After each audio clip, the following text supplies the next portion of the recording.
of African football.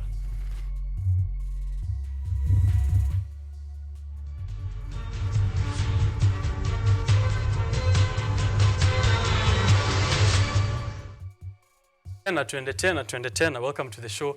Emperor Shaker, mzee mzima. Good morning. Good morning, sir. Tusker FC. Ndio. Ndovu ni kuu. We'll get to Tusker FC in a while. Yeah. Welcome back to Rise today. Thank you, sir. How's your year coming on? I don't know, it's not coming yet. Yeah? Yeah. Resolutions au kuandika anything? Resolutions this year tu ni kuishi. To just see the year through. That still works, man. You know, si wengi wanaishi so. Staki pressure mingi. Polite. Polite. Kevin Benson. Unasemaje? Kuna matata. Just following this AFCON things. Tukingoja Manchester United irudi pale juu. Wewe hujakuja na Kenyan jersey. Hutaki tujue wewe ni mtu wa Kariobangi Sharks. Hapana, yeye pia ni mtu wa Tusker so. Oh, Tusker FC. One as a representative. Hatukutaka watu wa Shabana msikieni kama tunaomba well. Torevove. We'll get to it in a few. Kelvin, how is your year coming on? So far so good. No complaints. Okay. Let's see how this year goes. Okay. Let's begin with right away with what is happening at the Africa Cup of Nations. It's been going on for the last 2 weeks. The beginning match, of course, between the home team and Guinea-Bissau went well, and a very great spectacle of African culture that was displayed there. This season of Africa Cup of Nations does actually stand out. I said earlier on flair and ceremony, but this time even performances. And we're going to get into the kind of underdogs that we've seen in the past few days. Let me get to know you, from you gentlemen, who are your favorites this year in terms of teams and also players that you're looking out for on an individual level. Shaker, tukianza na wewe hapo. Teams, of course, mimi nakuanga mtu Indomitable Lions kabisa. That is Cameroon first, and then second the Lions of Teranga. Hiyo ni Senegali. Okay. And I'm also a keen admirer of Ivory Coast, Didier Drogba. Okay. Alafu kwa umbali the Black Stars of Ghana. Two out of 4 of your teams zinaumia sana, but just hold your breath kwa sababu Ivory Coast hawako out yet. Okay. Because according to how AFCON runs, we have 6 groups. Alafu 2 teams from each group, and then we go for 4 best losers. So far kwa losers, at number 3 Ivory Coast tuko at a better position na 3 points. It's a battle of the losers. Yeah. Tunaona the best loser. Of course you've lost, but then kwa losers uko namba ngapi? So we are holding our breath for that. All right, we'll be waiting to see who the mono-eyed is in the king of the blind. Yeah? Players, ujasema? Players wenye wamenifurahisha, kuna Pape Matesa, who plays for Tottenham and plays for the Lions of Teranga, and Ismail Assar, who used to play for Watford, sahi anacheza huko Uarabuni, and of course pia kuna this youngster anaitwa Lamine Camara, who has scored some beautiful goals for Senegal. Hao ndo vijana wenye wananifurahisha, and of course ukiangalia pia vijana kama kina Yves Bissouma pia wamekuwa kijituma. There is Mohamed Kudus, mwenye single-handedly the game before ya jana ya Ghana alifunga bao 2 only for the team to lose, tena kupoteza hiyo 2-0 advantage in the dying embers of the game. So our youngsters ndio wananifurahisha, at least ukiangalia game wanacheza inakufurahisha. Of course pia kuna the old man mwenyewe Emilio Nsue, the 34-year-old mwenye niko sure Benson akona a lot to say about him. Pia ni kitu ina encourage wakati watu wanaongelea Messi and Ronaldo doing the best at 34 years and 36. We can also talk about an African pride mwenye ni Emilio Nsue, scoring 5 goals at AFCON at 34 years. It's quite commendable. Right. Kudus plays for what football club? He plays for West Ham. Yeah. He plays for West Ham, yeah. All right. Let's get to Benson now. Your favorites in terms of teams and players as well this time. I think my best team, or rather the team that I want to win this cup this time round, Still Senegal, I see them as the favorites. Looking at their squad depth, looking at their experience, how they've been playing. I look at a team like Nigeria who have not really convinced me that they can win this trophy. And then I can pick a team like, let's say, Cape Verde. I want to see it to see them at least reach even the quarterfinals because they've been playing so well. And I think it's a team to watch. Look at the type of football that they are playing. Look at the type of goals they are scoring. They are not even. It's as if they are not getting tired. They still have the fighting spirit. My best players. Kudus, of course. Kudus, of course. Kudus is a very key player. And even seeing that young man leave the pitch, being crowned the man of the match despite them losing and being knocked out, it still gives them hope that even in the next coming tournament they can still try. Maybe Nsue, of course, like Sheka has mentioned, he's a player that has been playing for Intercity. Third tier Spanish club. 34 years of age right now. Still has an active contract till 2026. And he's a right back at that team, but now still strong, playing center forward. Let's see where they will end up at the end of the day. I already have questions coming in. Let's begin with Manchester United. Donasema, do you have problems with Ten Hag not picking Kudus over Anthony for the squad after having them over in Ajax for a minute? All I can say is Bald is best. Now that you're seeing Kudus perform at the AFCON, nasikia kauchungu? Kuna kauchungu, of course. Wakati we were looking for a right winger, automatically nilidhani atendea Mohamed Kudus, because ukiangalia hata in terms of football maturity as compared to Anthony De Santos, ako miles ahead. Unaona, alafu he is African pia, akienda uzebao and then akumbuke nyumbani kwa Ghana watu wanalala njaa, anakuform nyumbani na vile tena ameperform. Okay, that's lovely to see. Now the list that you guys have given, mmecheza safe sana. Kila mtu amepeana 4 teams or 3 5 teams. Where do you put your money where your mouth is? Ungekuwa unaekelea pesa Sheka Benson, ukelee pesa Bunda, give one team for this AFCON, and then at the end of AFCON tuta come to do recap here on this show, on this very show.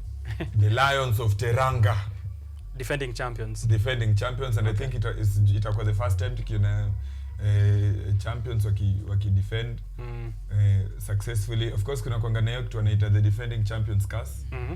When you're defending any tournament, the next time you come there unapata tena umeperform beating imekungoja moja stima. But according to the quality of the game that they're playing, they have higher chances of getting this. And kwa nikiongea na wase juzi walikuwa wakisema Cape Verde wanacheza some beautiful football. Mimi nikamwambia okay, ni beautiful football but huwezi compare na Senegal. So you think they can't maintain the momentum towards the title challenge? Cape Verde, yeah. Now that they're top of Group B, them to go as far as even the finals. According to the kind of football they're playing, it's beautiful football. It doesn't look like African football, if I can use that term. So that means wako miles ahead of the rest of the what when tunaona hapa kicheza, because when you look at Nigeria, in as much as they win wameenda to the next round, it's not convincing.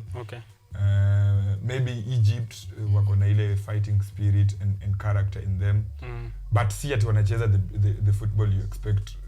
Both games unapata wanaanza ni kama wamefungwa, then they come back and then tena wanakuwa equalize. So Cape Verde wako na chance, according to me. Ya go all the way to the finals. But sasa wakipatana na when beautiful football inapatana na good football inapatana ni noma sana. Ni bala. Kweli Benson, wekelea pesa mahali.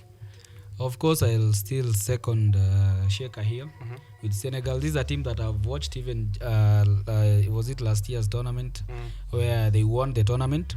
I look at players like Sadio Mane. He's a player who has been to Liverpool winning the Champions League, now playing in the Saudi League. Look at the likes of Ismail Assar, Pape Matar Sarr, Crepin Diatta. The squad is there. They have a very good squad, and they are playing really good football. Okay. The carpet ball, not like the type of football that many African teams play. And then if you look at a team like Senegal, their coach, a very well experienced coach. Of course, he has his tactics right, I'm sure. And then maybe if they get to the finals, then I expect them to leave the title at the end of the day. Okay, so we've said Senegal for both of you. Cape Verde probably, if they maintain the momentum, hoping to see them ahead in this stage. Nigeria's narrow win. Sheka amesema hapo Nigeria ilikuwa shaky kiasi. Do you think they are ruthless? Ama simply put that some teams will be getting stronger?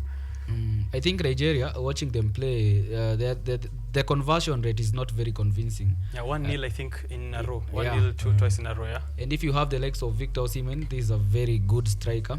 It was a whisker because having more than 22 shots and then scoring only 2 goals, then conceding 2 late goals, that tells a lot. Okay, that does tell a lot there, and we are hoping to see what they can do in the coming of course fixtures.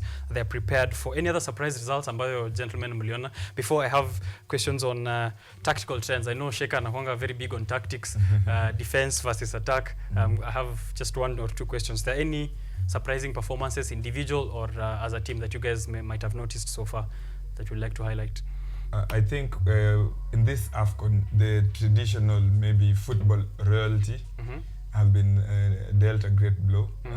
Unapata wale watu wenye wanakuwa considered underdogs wako na better display of football as compared to the football royalties.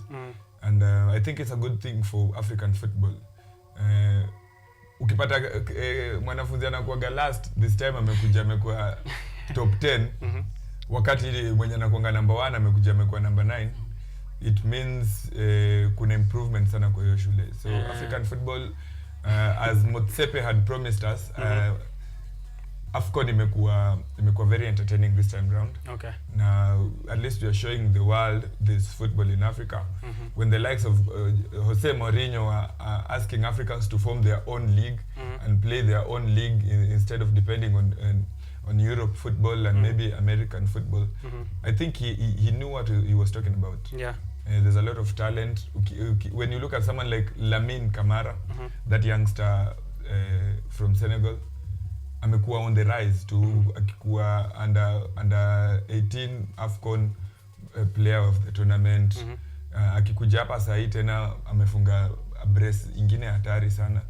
So inamaanisha pia the future is in good hands. When you look at people like Mohamed Kudus pia waki perform vizuri. Unaangalia superstars like Chukwueze from Nigeria, Osimhen pia from Nigeria. This is the future. And then Cape Verde, a team yenye maybe mtu anaweza dhani si timu ya maana.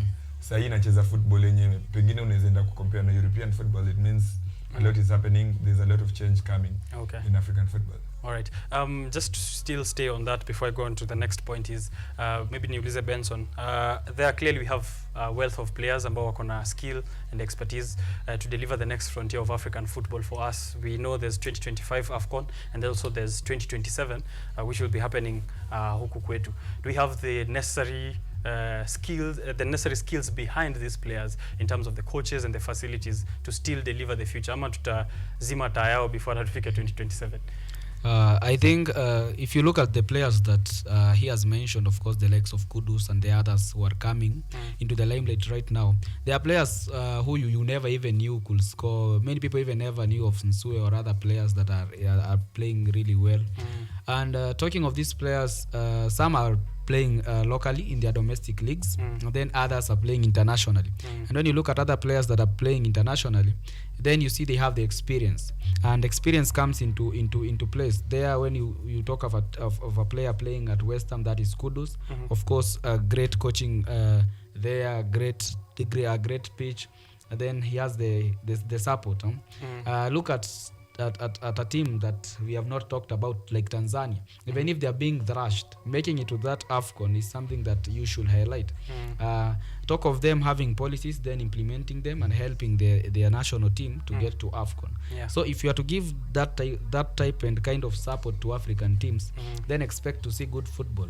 I also expect to see scouts, maybe who will have seen some players from AFCON, then may want to try them, maybe in other clubs, bigger clubs. But all we have to do is to wait. But all is not lost. Hope is not lost. We just hope that African football will really transform to the levels of international or rather European football. All right. Sheikha, before we get into the tactical bits of it, I have a friend of mine here called Rene. Anasema that AFCON is not international. Amesema AFCON, and the international duty is not the best place to scout for players. Is that, will you agree or will you go against that statement? I wouldn't agree. I'll just give him an example of James Rodriguez from Colombia. After having a good World Cup tournament, he was nicked and taken to Real Madrid direct. So he was scouted from international football and given a contract with Real Madrid, which is the biggest club in the world.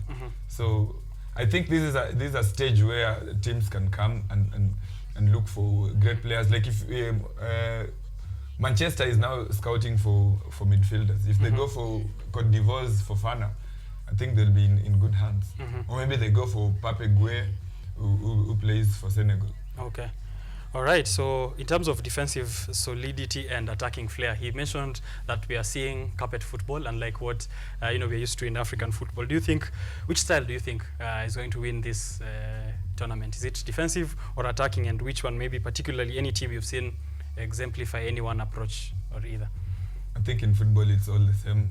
As Jose Mourinho says, attack will win you games, but defense will win you titles. Okay.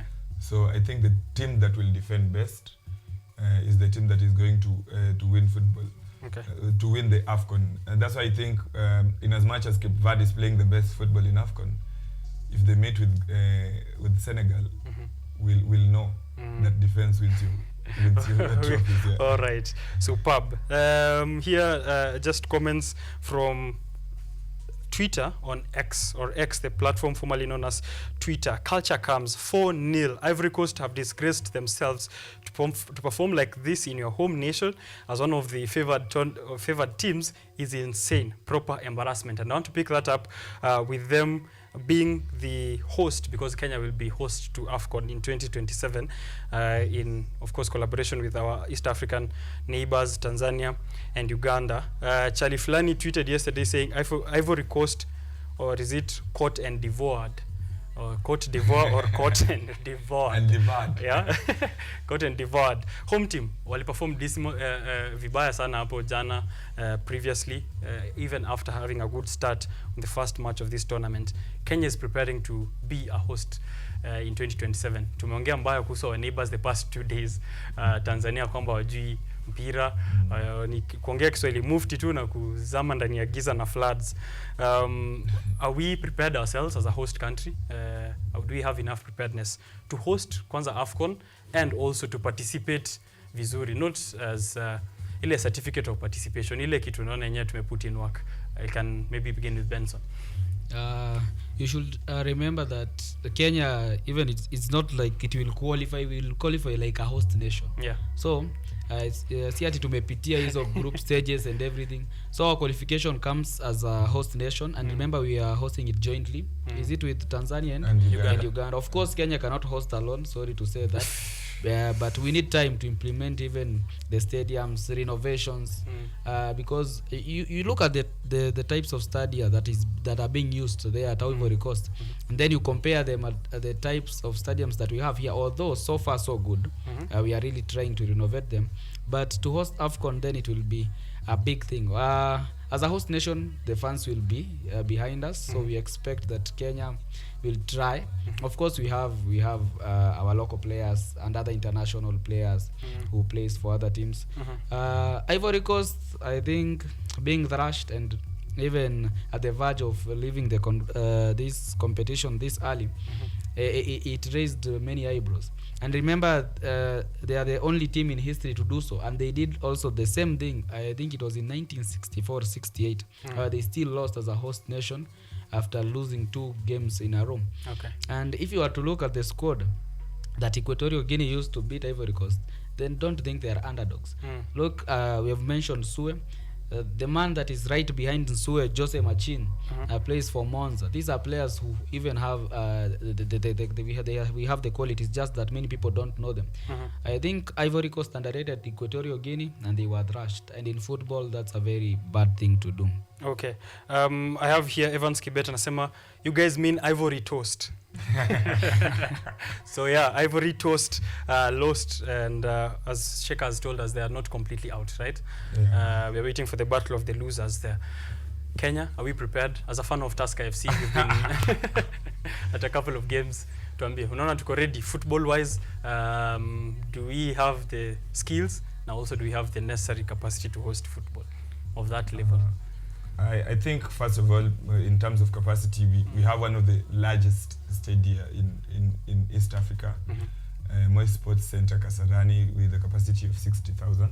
Okay. That's like the Alessara Otara Stadium at Ivory Coast. Yeah. And the National Stadium of Tanzania. Okay. But now, in terms of the quality of the stadium, is where now we have problems. We have leaking bathrooms and all that. We still have crusades being held there while the stadiums are being closed for renovations.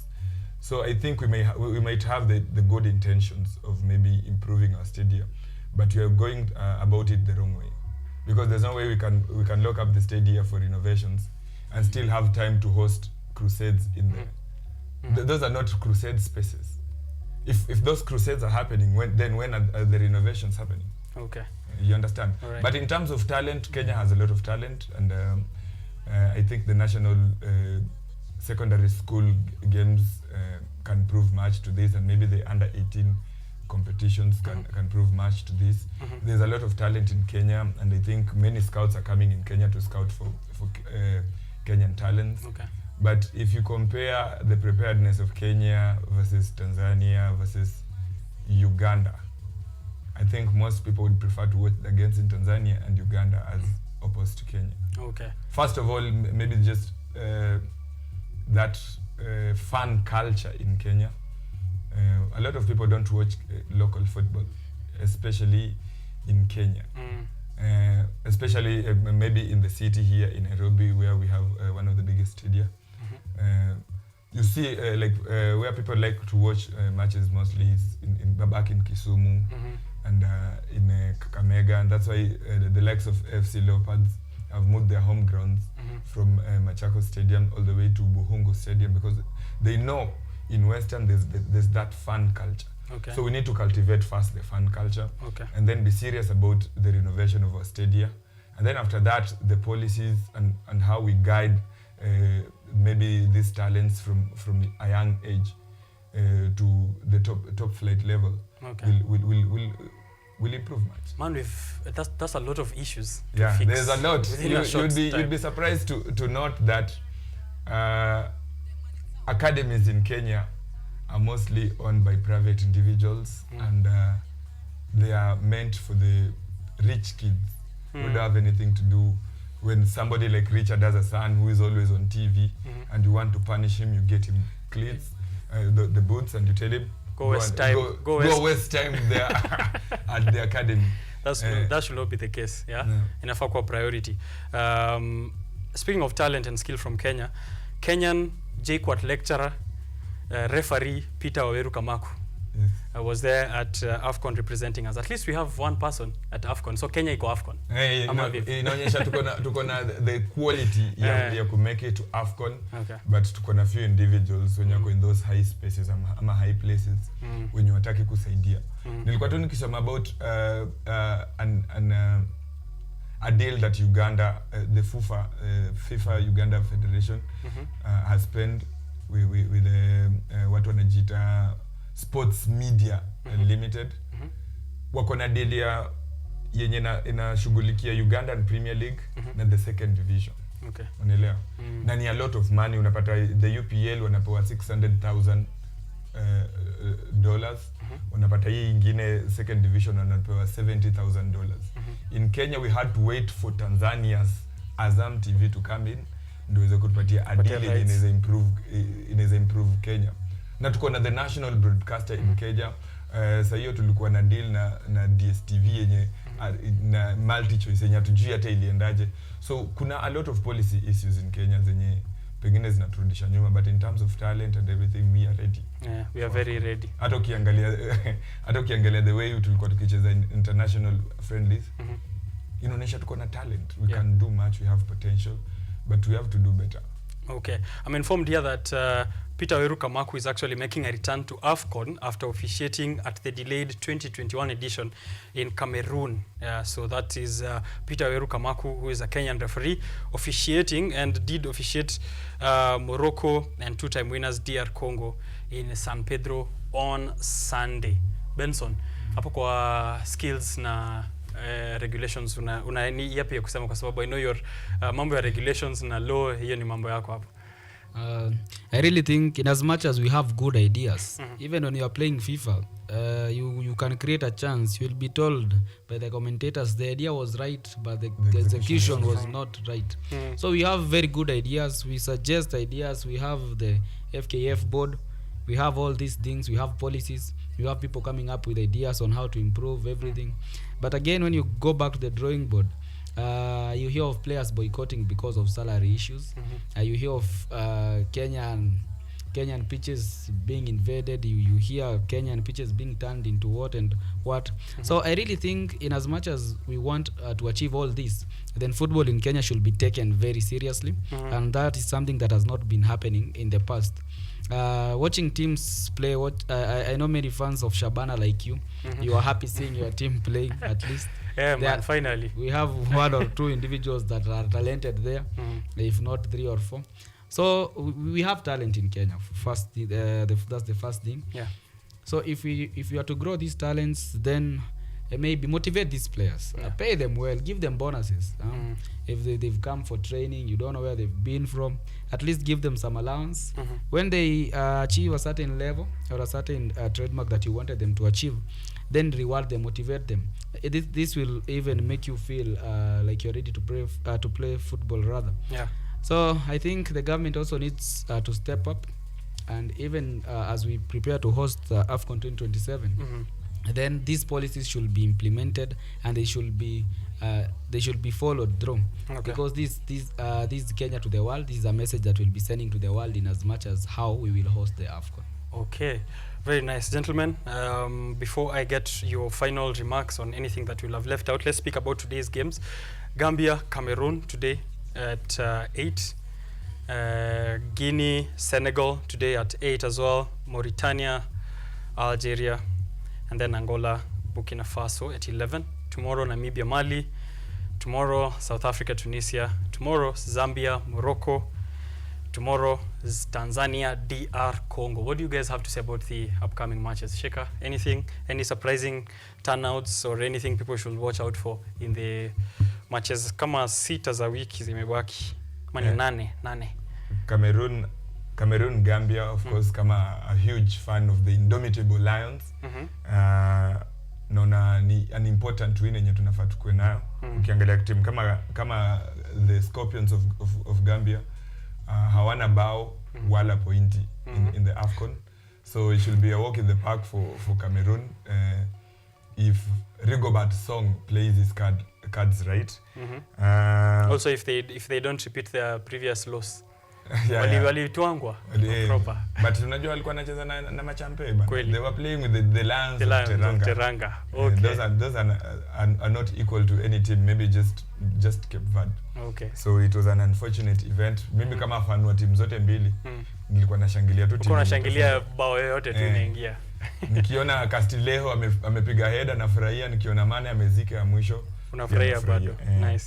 So hiyo game unless nini ifanyike, unless ile makosa yenye ilifanyika na Burkina Faso the time that Kenya tulikuwa manao in AFCON ifanyike, so that Gambia waamue tu hapana, Cameroon wataenda. Umekataa umeogopa kumention that your goalkeeper wa Cameroon ndio goalkeeper wako wa kila mahali. Why? Wa nini? The ball playing goalkeeper. Onana, what's his name? Onana, what is his name? His name is Onana. Yeah. tuko in safe hands with Onana. Ukiangalia bao zenye anafungwa mostly hapa AFCON ni deflections. Na ni bao zenye mtu hawezi fanya anything about it. So you can't blame. Did you say we are safe with Onana? Yeah, we are safe. Onana saves. Okay, fine man. Sure. Endelea. Aya, ukiangalia the Lions of Teranga and the National Elephants of Guinea wamepatana mara ngapi? Mara 5. Senegal wamewin mara 3, wamedraw mara 1. Guinea wameshinda mara 1. So inamaanisha hii pia ni itakuwa 3 out of 3 for Senegal. Okay. Wakipiga say despite the fact kuna rumors kutakuwa tunakosa players kama Habib Diallo mwenye alifunga juzi na Lamine Camara mwenye nilikuwa nakwambia the youngster who is scoring a lot of goals. Yes. So hiyo pekee ikikosekana, and of course kuna Seru Gurasi of Guinea mwenye anacheza Stuttgart. Anapiga mabao kule 17 goals so far this season in all competitions. It's a lot. Yeah. Okay. Huyu angekuwa a real threat to the Lions of Teranga. We are so happy he's not there. And of course kuna Francois Kamano mwenye alipewa red card game yao yenye walikuwa wanacheza ya kwanza. But watasumbua sana. Benson, anything from the upcoming matches that you are looking forward to or what tuangalia? I think I should mention on Angola, Burkina Faso and the game between Mauritania and Algeria. Mauritania, Algeria, of course, I expect Algeria to win that particular game. Failure to win, I think they will be leaving the... Will they leave? I don't think so, but most likely, but I think they will win. Angola, Burkina Faso, remember they are 1-2 each with 4 points. Algeria have 2 points, so this is a group that we still have a lot to play for. Okay. Senegal, Guinea, I expect Senegal to win or at least get a draw. Cameroon to beat Gambia. And then after that, we see how everything pans out. Okay. But I think Burkina Faso, the odds that the bookies have given them today at 2.37 to beat Angola, that's good money for gamblers. Remember, Burkina Faso have been in this tournament since a long time ago. Don't think they are underdogs. Yeah, I think that's all. But Kenya tuliwachapa. Yeah, Kenya kama kuna timu pekee Kenya imelemea. Tuliangukia. The last time tukishinda any match in AFCON tulipigaga Burkina Faso. It's not something Tanzania or Taifa Stars can talk about. Walifunga their first goal in AFCON juzi. Na bado wakadraw hiyo mechi. So I think they have a lot to learn from us. Wanaweza kuwa na policies fiti. Wakuje benchmark. Wanaweza kuwa na policies fiti, better stadium. Wanaweza kuwa nalipanga wachezaji wao better.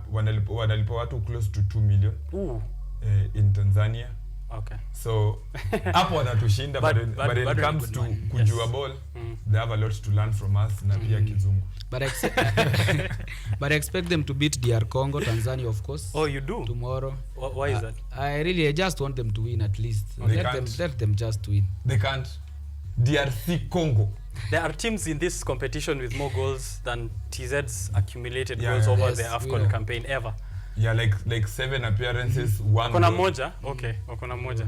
7 appearances, 1 goal, hiyo sio kitu unaweza. The only thing that tunawa rule out because even when Zambia had a red card, Tanzania could not even manage to win that particular game. So that's why many people don't think they are favorites. Yeah. But if they try, then good luck. Well, and good luck to them. If they don't, they can't beat DRC Congo. It's something you can take to the bank. Kama banki yako iko karibu na wewe. DRC Congo atarudisha majirani wetu nyumbani, but we really appreciate them for representing East African community. Yeah. But kushinda nayo hawawezi. They can't win. Wakona shida mingi, suluhu ndio hawana. Who has qualified? Suluhu wako nayo. Suluhu wako nayo. Hawana suluhisho. Maneiba, poleni, ni banta tu, ni banta. Mabanta kwa Kiswahili ni nini? Buntero. Who has qualified for the Africa Cup of Nations last 16? Cape Verde, Senegal, Equatorial Guinea, Nigeria, Egypt. Who's guaranteed at least top 3 place? Ghana, Ivory Coast, Guinea, Angola, Burkina Faso, Mali, Morocco. Who has been eliminated? Guinea-Bissau and Mozambique. Sindio? I hope I was correct on all of them. Gentlemen, nimeambiwa conversation ni tamu ajabu, maswali zinakuja sana, lakini we have to at least wrap it up. We'll pick it up next week on Tuesday when more matches have happened. Last remarks, anything that have left out, any standing out moments from AFCON so far? This is your chance, gentlemen.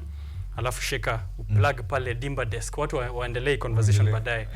Watazame Dimba Desk. Let's start with Benson. I think it has been a good tournament so far. So far, so good. In the past African matches, you could not sit and watch. Many could not sit and watch. But right now, you can watch a game without even knowing it's Cape Verde playing. We want to see these youngsters of Africa transforming the African football. Because we are also a continent that has talent, has quality. At the end of the day, we want to see many players representing their countries well. I hope Kenya learns from this edition of AFCON and really invests. And I wish my team Senegal all the best. And by the time we are here, maybe next week or the other time, we'll have known which teams are in there, how they've played. Yeah, to all the fans, keep watching. Okay. Emperor Shika. Yeah, mi nakuja tuna exciting start. Burkina Faso, in their last 15 appearances in the AFCON, they've only lost twice. And they're now unbeaten in the group stage. If they're not beaten by Angola, that will be their third time in the AFCON going unbeaten in the group stages, if you include 2013 and 2017. So that is the beauty of African football. Kitu ingine, I want to encourage people to go and watch local football. Tafuta team ya nyumbani usupport. Kitu tunawakumbusha, in every 3 people kuna watu wawili wenye wana support Tusker. The Brewers ama Ndovu ni cool, like ukiangalia sasa in studio tuko sisi watatu, sisi wawili tuna support Tusker, and then wewe una support team ina fight relegation. But all in all, kumekuwa na improvement in how people visualize sisi tuta improve. Sisi tuta improve. Torebobe mmeenda juzi, mmepiga watu Nzoia wanyonge wa kutoka huko kwetu, mkapiga mabao mingi ajabu. 5-1 ama 5-2 we. Alafu mkakuja tena juzi. Mkakuja tena juzi ya mwezi atafunga hata bao moja, but we pray for you guys. At least mkibaki top level pamoja na Murang'a Seals. Tunakuwa na hiyo competition so that football is not just about 2 or 3. Not about Gor Mahia and Tusker FC. And Tusker FC and maybe AFC Leopards. Yeah, sure. But we encourage people to go and watch local football. Okay. Now if you want to follow through, follow up on local conversations on local football, unaingia tu pale Twitter, unatafuta #footballke. Pale utapata all the conversations unataka kujua about local football, be it KPL or KWPL ambayo ni kina dada. Pia to watch kina dada, some beautiful football wanacheza pale. Alafu nikimalizia na kwa gana podcast inaitwa Dimba Desk, penye tunakanga chini, we analyze football with a lot of banter. Kule ukikuja Kenya tunakuuliza maswali so that we determine if you are a pandit or a bandit. Oh, okay.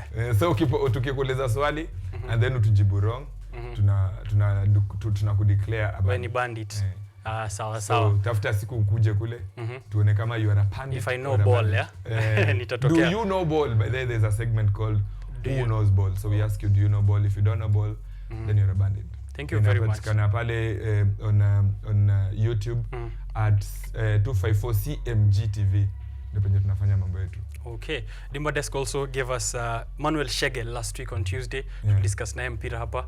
You actually do know ball, and I'm hoping that we get more of you guys to come through as AFCON continues. This is the 34th edition of the Africa Cup of Nations that's going on all the way to February 11th, and the winner takes home $7 million, and then the runners-up takes $5 million. The next one takes 2.5. I think pesa inaisha hapo.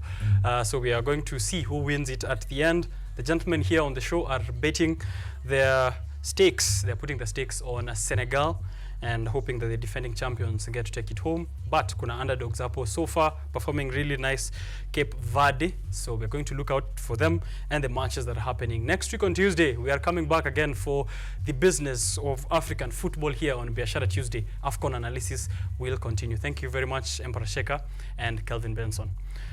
Going for a short break, I'm coming back with the CEO and the marketing manager at More Classifieds.